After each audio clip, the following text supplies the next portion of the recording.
Just like a building, may plano ang architect, may plano ang engineer. And God is the architect and the builder and the engineer and the director of our lives. May plano sa buhay natin. Pero pag hindi mo pala sinunod ang plano, you might collapse. Gandang plano ng Panginoon, the problem is, ang tao upos ng upos. The Lord is telling us to go to the right direction and we keep on going to the wrong direction. What's happening? Sometimes, bakit kaya Lord, paulit-ulit na lang Lord? Bakit kaya hindi ako nakakapasa sa testing? Ipasa mo yan anak, kasi mag-next level ka na.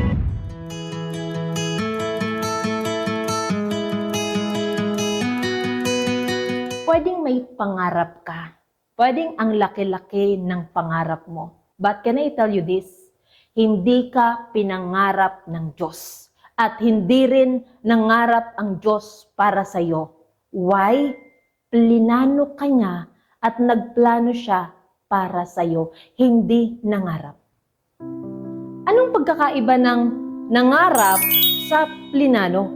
Pag pangarap mo lang kasi, random thought siya. Naisip mo lang, sana magkaroon ng sasakyan, magkaroon ng mas malaking bahay. Pero hindi mo, wala kang assurance if that will happen. Do you get it? Kasi pangarap mo lang siya eh. Mangyayari ba? Do you know that it will happen? You don't know. Pero nagplano ka, may mga plano din naman na nagplano ka. Tanong ba, dahil plano mo, you are the one who planned for yourself, anong assurance mo rin na ang plano mo matutupad? Ang dream mo, ikaw ang may gawa ng dream mo, wala kang assurance kung matutupad. Ang plano mo, kung ikaw rin ang nagplano sa sarili mo, nag-execute ka, ginagawa mo, pero wala ka pa rin assurance kung mapufulfill ang plano mo. But guess what? Si Lord hindi siya tao na kagaya sa atin na mahilig parang mangarap nga ako. Ibig sabihin, the Lord has planned for us. That's why in Jeremiah 29:11, for I know the plans I have for you, plans to prosper you and not to harm you, plans to give you hope and the future. The Lord did not tell us, for I know the dream I have for you. He said, the plans I have for you. It is very accurate. Wala si Lord na plinano na hindi niya gagawin sa tao. Very accurate siya magplano. So, if it is a plan, you are intentionally created by God with a purpose. Hindi siya yung Diyos na biglang natutulog ba ang Diyos? Hindi natutulog ang Diyos. He doesn't sleep nor slumber. Hindi nga pumipikit siguro o nagbiblink ang eye niya. Meaning, even in your coming, in your going, in your sleeping, sa pag-wake up mo, the Lord is watching over you. Meaning, hindi si Lord na paisip na bukas, iniisip ko, I am dreaming, I'm dreaming na i-create ko kaya si Mayan. Tapos trip lang ba ni Lord na i-create ka ang tao? Hindi si Lord kagaya ng tao na minsan nagtitrip-trip lang. Hindi ka, princess, hindi ka trip-trip ni Lord. Frank, hindi ka trip-trip ni Lord. Joanne, hindi ka trip-trip ni Lord. At lalong hindi kayo pangarap tayo ng Panginoon. Plinano ng mabuti. Sobrang planado. May blueprint, may roadmap. Ibig sabihin, nakasulat na yan. Kaya pala sabi sa Jeremiah chapter 1 verse 5, before I formed you in the womb, I knew you. Before you were born, I set you apart. Ibig sabihin, bago pa man ang mama mo, ang papa mo nagtagpo, nakasulat na sa libro ng Panginoon, si Frank. Sa 1992, 1995, may lalabas na Frank. Hindi ka rin yung tipong nagperya na ito ang lalabas na color. No. It is already very certain na ang lalabas sa ganitong petsa, sa ganitong oras, si Frank. Bago pa ang tao nagkaroon ng pangarap or mga dreams, nagplano na ang Panginoon. Kaya pala, sabi ko nung na-realize ko yung kantang yan, kaya kanya yung pinatugtog ko ulit, yung kantang yan, hindi na ako natakot.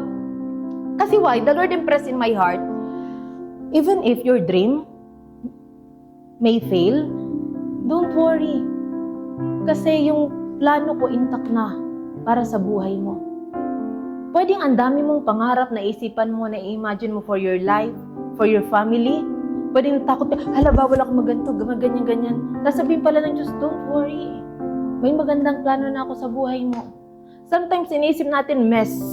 Pero that mess, God can turn it into message. Test. And God will turn it into testimony.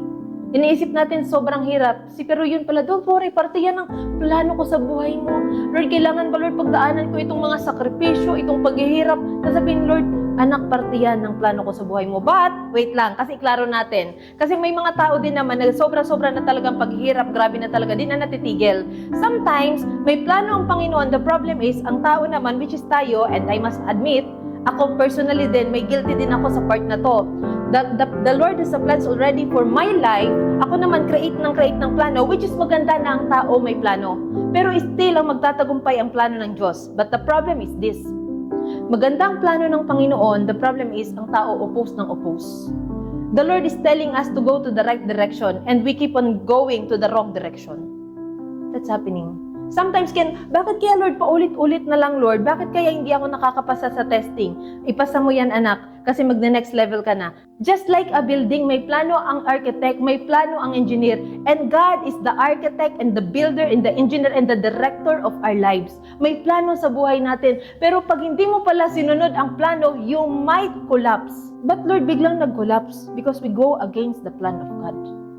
So, gaano ka-importante yun? Pero don't worry. Alam niyo kung anong pinakamaganda sa kamay ng Diyos? Pwedeng mapunta ka minsan sa maling daan. Alam niyo kung gaano ka-gracious ang Panginoon pala? Na minsan, sometimes tayo may mga foolishness din tayo sa buhay. Ako, count me in. I am also speaking to myself. Na ang dami ko rin mga desisyon sa buhay na parang ang daming kalokohan. Kumbaga, hindi mo pwedeng masabi na na ang ganda-ganda or what. Ang dami kong mga likong daan na inano. Pero alam kong anong grace ng Panginoon. Because anak, may plano ako sa iyo. As you humble yourself before God, sasabihin pala ng Panginoon, di ba? Halimbawa, layo-layo mo na. Maraming tao nagkakaganto, napapalayo sa Panginoon, takbo ng takbo hanggang dumarating sa point. Sobrang layo na sa Panginoon. Sobrang ang distance, milya-milya na. Pero alam niyo ang grace ng Panginoon, as we humble before God, ang plano pa rin ng Diyos ang masusunod. Isaiah chapter 46 verse 10, my purpose will stand and I will do all that please. And I will do all that I please. God's plans are sure. Your life is not accident, but part of His unstoppable purpose. Summary, you are not an afterthought or a fleeting dream in God's mind. You are a divine plan intentionally created for a purpose, love beyond measure, and called to fulfill His good works. Ladies and gentlemen, there are times na may mga nangyayari sa buhay natin. Even before, I don't understand even sa Pasko. Why kailangan ko pagdaanan na at the age of 16, bakit kailangan na feeling ko ako ang nanay at tatay sa mga kapatid ko? Bakit ba Lord, parang ang hirap-hirap ng buhay? During at that time, between 16 and 21, I really struggled, even financially. Bakit kailangan maghiwalay ng magulang? Bakit I used to live alone at the age of 14 na mag-isa lang talaga ako? Pero by the grace of God so the Lord preserved me there kahit nasa liblib na lugar. Bakit kailangan ko yun pagdaanan? Bakit may mga kapamilya na sometimes you are expecting to help you but denied you? Instead of helping you, dininay ka. Instead of being there with you, supporting you, mas lalo ka pang diniscourage. Imbis na i-encourage ka, mas lalo ka pa pinupull down. So there are people na ganun, and sometimes I don't understand. Pero na-realize ko ngayon, habang dumadagdag din ang edad ko, it was part of God's plan for my life. It was God's plan sa buhay ko talaga, sa journey ko, in order to strengthen me, in order na para if ever na may mga challenge, malalagpasan ko yon, at may ibang mga challenge, magiging mabilis na lang. Training, a preparation of God pala sa buhay ko. And I don't understand that before. Pero, still, at parang napalayo na rin ako sa Panginoon. Sabi ko, lagi ako mag-church every Sunday. Hindi na ako nag-church noon. I think for almost 2 years, hindi ako nag-church. Sabi ko kay Lord, pag binigyan niya ako ng trabaho, ng maayos na trabaho, which is na double na ng salary ko, sabi ko, mag-church ako. Guess what? I have forgotten God. And guess what? Ganun ka-gracious ang Panginoon. Pwedeng nakalimot ka na, pero ang Diyos, di ka nakakalimutan. Pwedeng lumayo ka na, pero ang Diyos ang magre-reach out sa'yo para mapalapit ka sa Kanya. Kaya para sa Bible, hindi ikaw ang naghanap, ang Diyos ang naghanap. Hindi ikaw ang nakatagpo, ang Diyos ang nakatagpo. Hindi ikaw ang unang nagsakripisyo, ang Diyos ang unang nagsakripisyo. Hindi ikaw ang unang nagbigay, ang Diyos ang unang nagbigay. At lalong hindi tayo ang unang nagmahal, ang Diyos ang unang nagmahal. Never complain. Not a single complain na hayaan mo na lalabas sa bibig mo. Sa tuwing nahihirapan ka, Lord, thank you. I know, Lord, matatapos din tong season na to. I know, Lord, everything will be okay. Thank you, God. Thank you, God. Hayaan mo, kahit na binabato ka ng problema, ang palabasin mo lang sa bibig mo, thank you, God. I know that you have plans. Lord, hindi ko yun nakuha. Thank you, God, because your plans are intact. Hindi yun, Panginoon, magbabago. Ang pagmamahal mo, Lord, hindi magbabago. Nagbago ako, ang pagmamahal ng Diyos hindi magbabago. So you see, ganun kabuti at ganun ka mapagmahal ang Panginoon. So you may dream, pero intact na at napaka-firm ng plano ng Diyos sa buhay ng bawat isa.